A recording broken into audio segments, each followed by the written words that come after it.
I'm Matt Downing, and welcome to Diving Deep EDU.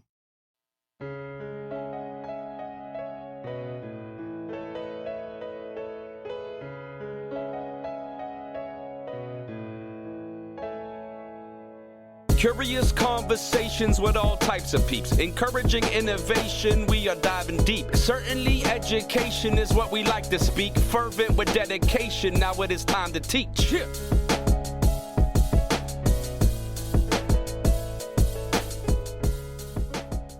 I'm Matthew Downing, and Diving Deep EDU is back at it. We're back. We're back at it with a focus for the next chunk of episodes. We're going to be talking about change. We're going to be looking at change. We're going to be analyzing it from all different angles with the hopes that we're going to be magnifying in on change within an educational setting, within a school. We're going to be looking about change examples from all different industries and then hopefully reflecting, trying to apply it to a school setting, K-12. And we're going to be doing this through the lens of organizational behavior, different peer-reviewed research, different articles, different examples, and also different books and philosophies on change. Many of these, if not all of these, are not written by educators. They're written by business leaders. They're written by leaders in organizational behavior. They're written by researchers. And we're going to be learning from them. We're going to be learning about their theories of change and how we can apply that to the K-12 context, into schools. And I'm really excited about this new focus, about this focus on change, because that's often a big roadblock in schools. We want to do what's best for students, and we do that day in and day out. But oftentimes there's this change that needs to occur, and that change that needs to occur doesn't happen. To be honest, we just don't know how to do it. It's complex. It's disheartening. It's frustrating. So we come up upon this change and it doesn't happen. But we keep going about our work. We're doing amazing work day in, day out, day in, day out. And we want to do this change, and it's really hard to make change happen. So we're going to learn about it. We're going to reflect on it and hopefully apply it into our context. If you have questions, right, send me an email. My email's in the show notes. Later on, I'll be doing some segments in some of the future episodes featuring some of the questions that you email me about change within K-12, within school settings. I would love if you send me an example and we could sort of work through that example. So I appreciate it. Again, my email is in the show notes. So email me a question you would like featured on this podcast. And while you're at it, go ahead, leave a review, right? Apple Podcasts, Spotify, share it out. But enough about the intro. Let's get rolling.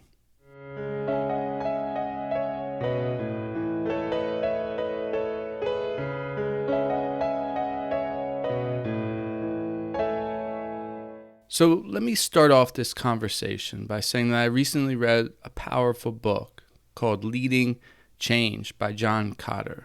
It's an oldie, right? But it's still a goodie. And I would highly recommend this book to anybody interested in the change process. It's had a big impact on me as I'm reading it. As I'm reading it, I'm paging through, I'm reflecting, I'm pausing, I'm thinking, I'm considering.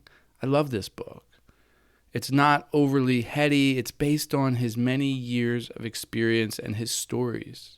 It's very reflective in and of itself, and it's authentic, and it's also vulnerable, and it's a great business book that we could learn from in the educational setting when we're trying to bring about change. And that's what I've been doing as I've been reading it. I've been reflecting it.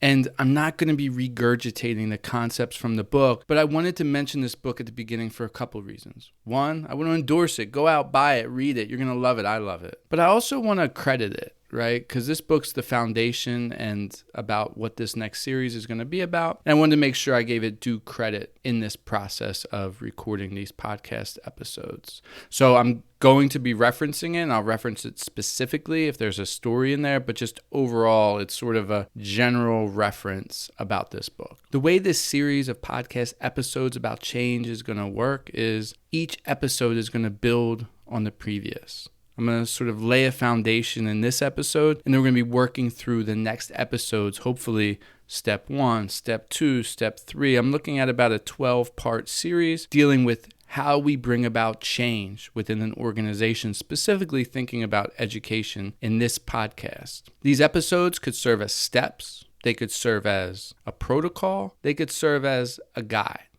But first, we're going to start with the foundation. The foundation of the change process is the why. The why. Why are we bringing about this change?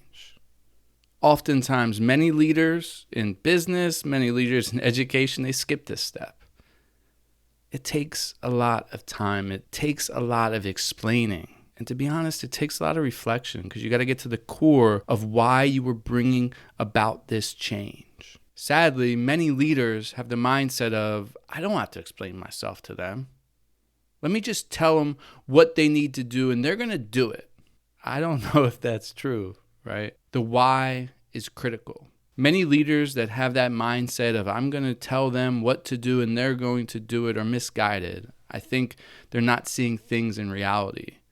They might think that their followers, their teachers, or if you're in business, your employees are following what you're trying to get across, but they're probably not if you're not laying a foundation of the why.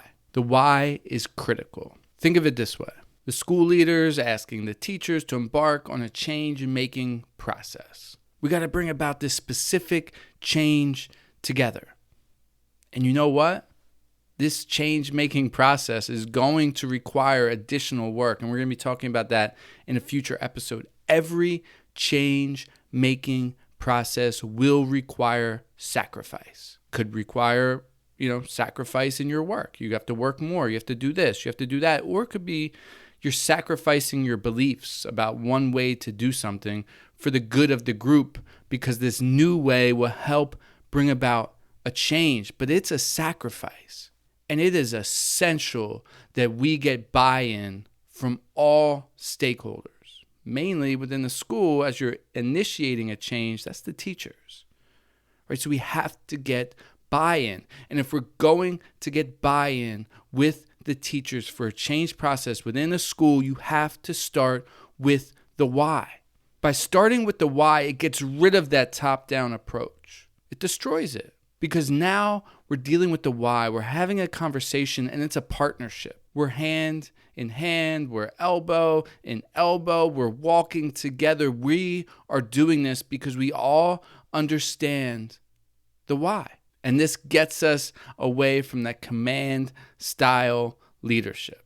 I'm going to tell you what to do and you're going to follow because I am the leader and you are the follower. But oftentimes we know that does not lead to significant change. It might feel like we're bringing about change when we're barking orders or we're telling people what to do, but as we lay a strong foundation of the why, we're partnering, we're inspiring, we're getting people to understand, and we're not going too quickly through this process. We have to explain it and allow everybody to understand it so that we can get complete buy-in from everyone. Here's the thing. Teachers need to know the why because we're partners together.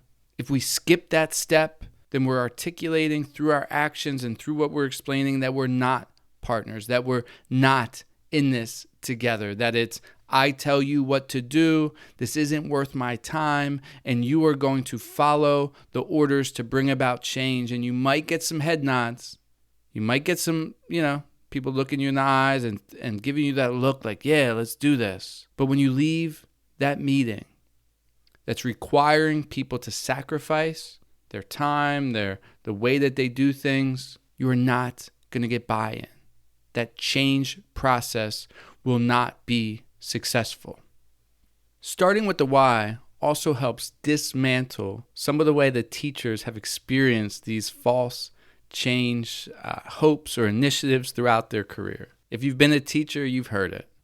You've heard these announcements, these pronouncements, these declarative statements that we're going to do this, we're going to do this, and this is how it's going to happen, all for it to fall on its head and not occur. So when teachers hear we're going to bring about this change process, They might shake their head, they might not, but when they go back to their rooms and they talk with their colleagues, they're going to say, this is just another thing that's going to disappear in the matter of months. So how do we engage that interaction with failed change initiatives in the past? Well, you build a better foundation. You build a better foundation with the why. You help people understand, comprehend, discuss, grapple with the why so that you can have a firm foundation and a buy-in and inspiration for people to succeed and for this change process to succeed. Because we all know if something's not laid on a firm foundation, it will fail. It might look good for a little bit, it might look good for 6 months. It might look good for 9 months. We can dress it up. We could make a little TikTok video. We could, put a nice email out. But will the change process lead to significant results? If it doesn't start with why, then the answer is no. So school leaders, right? School leaders that want to bring about change, whether you're district administrator or teacher leader and you want to bring about change, do not confuse the head shake. Right? I've given a couple side examples already, but just because people might be shaking their head in a meeting, in agreement, right? Because that's sort of the natural way to do things. And the teachers might respect you as a leader, but don't take that head shake for that they're bought in to this change initiative. You have to start with the why. Build the partnership. Build ownership. Allow the teacher to see themselves in this story. Allow the teacher to grapple and get an understanding of the why and agree with the why. And we're going to talk in a moment about some action steps and how we bring this about. But we need time for discussion, for debate, for disagreement about the why. We're not going to rush through this because I see a couple people nodding their head and agreeing and no one raises their hand in disagreement and arguing with me during a meeting. It does not mean that they're on board. It does not give you the chance to skip this important step because you have more things to do. You don't have time to deal with the why. I don't have time to explain myself to, it's just obvious. We have to do this so the scores get better. Yeah, but why? Why do the scores have to get better? And why is this specific thing required for them to get better? Why? Why should I give my time for that? I don't believe in that. Or I got things to do. I have a busy day. Why? They might not voice that because they respect you as a leader, but you have to build partnership, have to build community around the why. And Sinek has this great book, Start with the Why. You should read that as well. If you read it and you just get one takeaway, and it's just this, starting with the why is essential, then you won. I've read the book a couple times, and there's been some great takeaways, and I have a couple quotes here that I want to highlight in a moment. But his point is we have to build ownership, right? So let's look at two of his quotes. One quote says, people don't buy what you do, they buy why you do it. Okay, so as we're talking to teachers, as we're a leader leading, right, they're not just buying what we're going to do, they're going to buy why we're doing it. Okay, it has to get to the why. And they might follow, right? Okay, I could do this, for a little bit. But if you don't build that firm foundation, it's going to crumble. And we want that firm foundation so that change brings about a lasting impact. That's what we're trying to do. And if we skip steps, then it's going to end up backfiring, down the line. The second quote I want to point out is, there are only two ways to influence human behavior. You can manipulate it or you can inspire it. Manipulating gets to the point we were talking about a little while ago, right? You dress something up, you make it look pretty, you got a couple head shakes, okay, got people on board, you're very charismatic, you can sort of command a room. Okay, yeah, you manipulated that. You might get some results in the next couple weeks, months, but it's going to crumble. Because manipulation is not building a firm foundation. But if you start with the why, in a real, authentic conversation, you're going to inspire. You're going to partner. You're going to help the teachers own the change initiative with the why. So get that book, read it, and if you don't remember anything else, it's, all right, I got to start with the why. So the why is the foundational step to bring about significant change in any school. So how are we going to do that?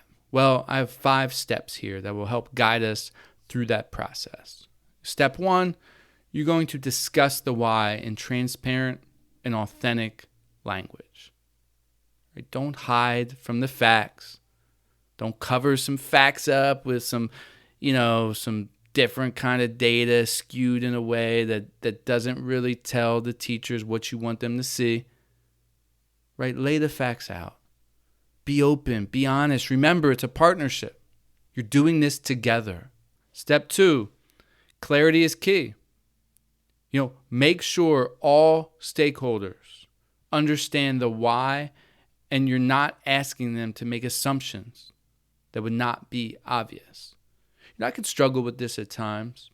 I think I'm being clear because I'm having a conversation in my head, and the other person, right, isn't having that conversation, so the clarity just isn't there.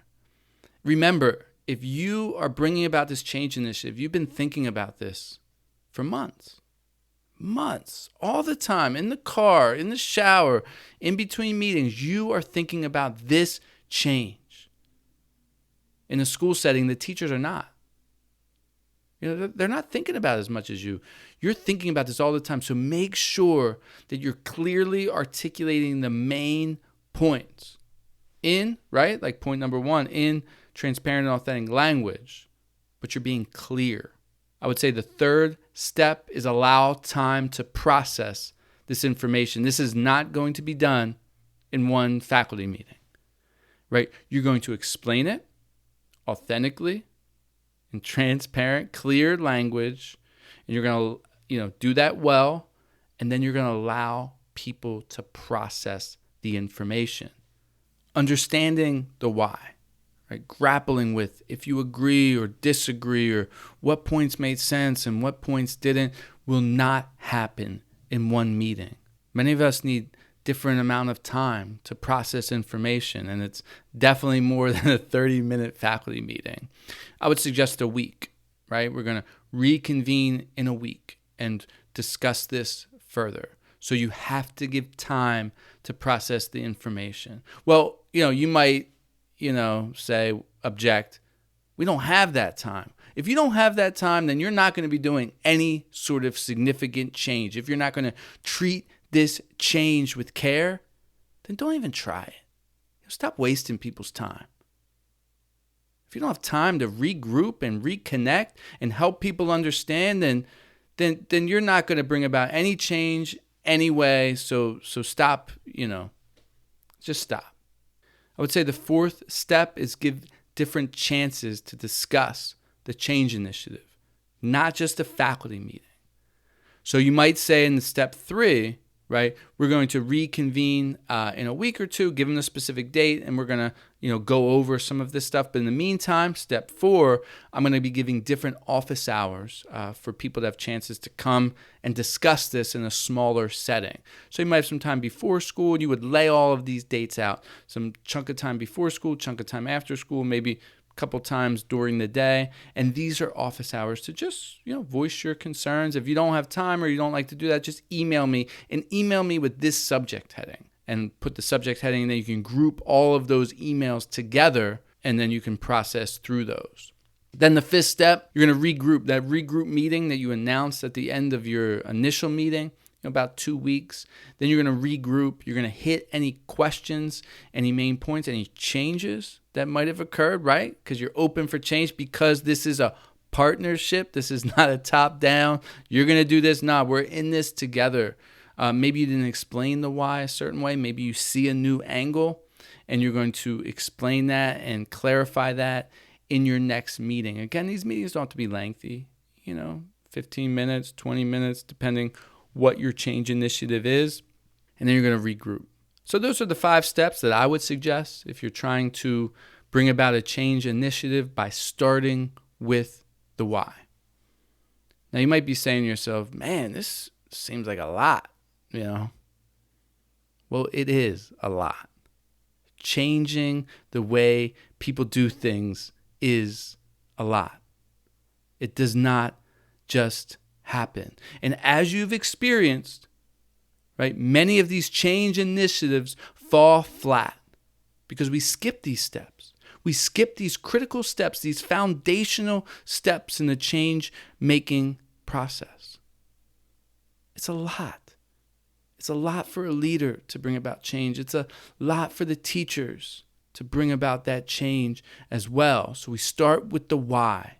We build a partnership. We inspire. We allow everyone to understand. And this brings another point we're going to be talking about in the next episode. So I'm just going to tease it, briefly. Management is not leadership. Let me say that again. All right, we're going to be talking about this next time. Management is not leadership.